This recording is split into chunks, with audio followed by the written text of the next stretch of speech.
G'day guys, Steve from Broken Sprocket. I've recently rebuilt a 2003 RM125 and it cost me quite a lot of money. I've actually gone through some of the sums here and worked out exactly how much money it sort of cost me. And I was just wondering, is it worth restoring an old dirt bike? Or is it just an absolute waste of your money? Let's get started. Okay, I've kind of gone through everything on what it's cost me to restore this bike to the condition that I restored the bike to. I could have gone way worse with this bike with all these fancy things like hand levers and gear levers and foot pegs and all this sort of stuff, and really gone to town with this bike, and it would have cost so much more than what it did. But as it was, it cost quite a lot, and we're going to go through it. So I've gone through everything. Firstly, the aluminium cleaner. I went through 5 bottles of this stuff and it was $23.50 each. So that ended up being $117 just in aluminium cleaner to clean all those aluminium parts that you see on your bike to get them up to a really nice condition.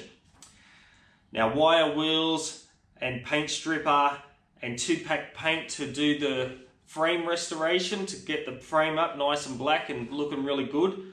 All up, that cost $189.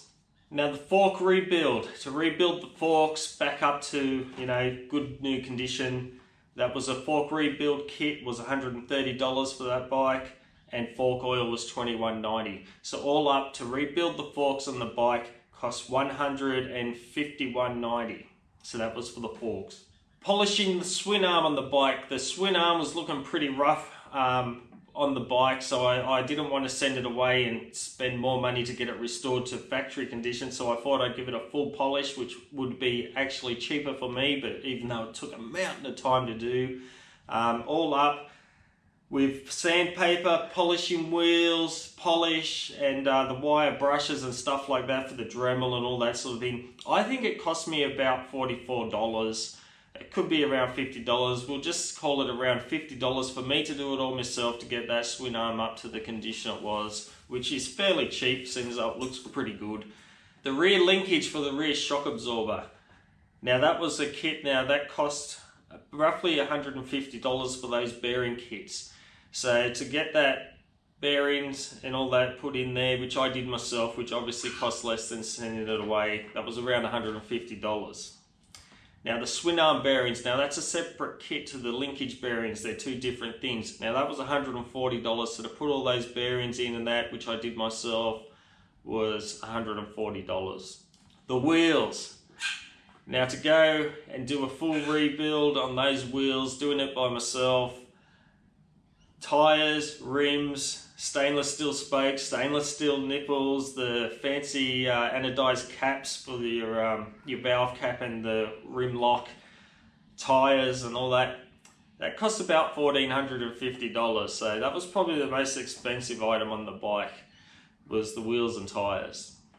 Top end rebuild kit. I was fortunate enough that the bike had a full engine rebuild when I purchased the bike. So the bottom end was really good, so it didn't need replacing, but I only just put a fresh top end in it. Now that kit cost me $270. I did it myself, which saved money. So $270 for the engine rebuild kit. Nuts and bolt kit. Now I bought a full nut and bolt kit for the bike. I didn't use every single nut and bolt that was in that kit, but I had to purchase the kit and it was $70. So $70 on nuts and bolts that were around the bike to make them look nice and fresh and looking good. Plastic kit, that was $200 for the new plastics on the kit. The sticker kit for those plastics was $120. I just went with the OME style sticker kit and that was $120. Gear oil, $22. Just to replace the gear oil and fresh gear oil in the bike. Brake fluid was $15. You had to redo the brakes, put some new fluid in there. Spark plug, $19. Seat cover, straight seat cover, looked really nice. I think it definitely needed a seat cover because the other one was all cracked up and ripped, and of course you put a seat cover on, it's not that big a thing. That was $90 for the striped seat cover. Handlebars, they were the rental fat bars. They cost $170. The handlebar mounts, because it was gone from the standard type of handlebar that the bike came with, I had to get mounts so that those Renthal fat bars would fit on. They were $70. Have a look here. Hand grips, $15. They were only cheapies, the black. They were nothing special, but $15 is $15. Chain and sprockets. Now the chain and sprockets, the rear sprocket was a pretty flash one, it looked pretty good. That came up to around $220. Now the fork plastics, the covers that go over the forks, these ones here, they were $60. They don't come with a plastic kit, you have to buy them separate. Now the pipe, fixing the pipe, now fixing the pipe and painting the pipe and stuff like that, and heat-proof paint and repacking and stuff like that, that came up to a total of $65, which wasn't bad because, say, a new pipe full kit would probably cost around $500. So to replenish the old one and get out of it for $65 is pretty good. Now there would be other things on the bike that I've just forgotten. You just purchase it as you're going about things. So I've just added an extra $100 onto the thing, just in things you probably forgot about. So an extra $100 and just stuff I forgot. Now total parts bill for me, and I didn't go crazy on the bike. I just bought what I felt was necessary. The wheels might have been a little bit of a little bit of bling, but other than that, there was no real bling put on the bike, like foot pegs or fancy levers or any of this other kind of stuff. And total parts came up to $3,747. So you may as well just call it $3,750 just in parts. Now the purchase price of the bike, to originally purchase the bike, cost me $1,500. So in total, we'll just call it $5,250 that bike owed me after I finished it. I sold the bike for $5,800, which means I theoretically made $550 profit.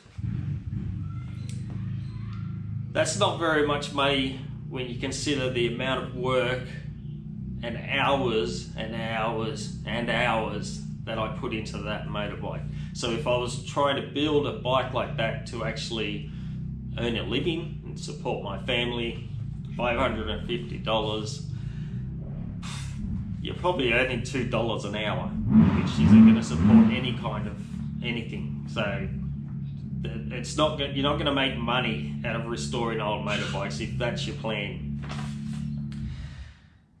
Now, if I had to pay somebody to do all the work that I did, say a motorcycle shop, I reckon this bike would owe me over $10,000 easily. 2003 RM125, I reckon easily, if I had to pay someone to do everything that I did, would owe me $10,000 easily. Probably more if I wanted fancier things, bling, had to do a full engine rebuild. It probably cost even more than $10,000. But let's just say if I paid someone to do what I had, I reckon 10 grand. I don't think a 2003 any kind of bike is worth throwing 10 grand at. This bike here would be the equivalent of an RM125, RMZ250. You could probably purchase this bike in good condition for around $5,000. This one here. I have seen brand new ones of these in the dealerships that are probably a year or so old that haven't been sold for under $10,000.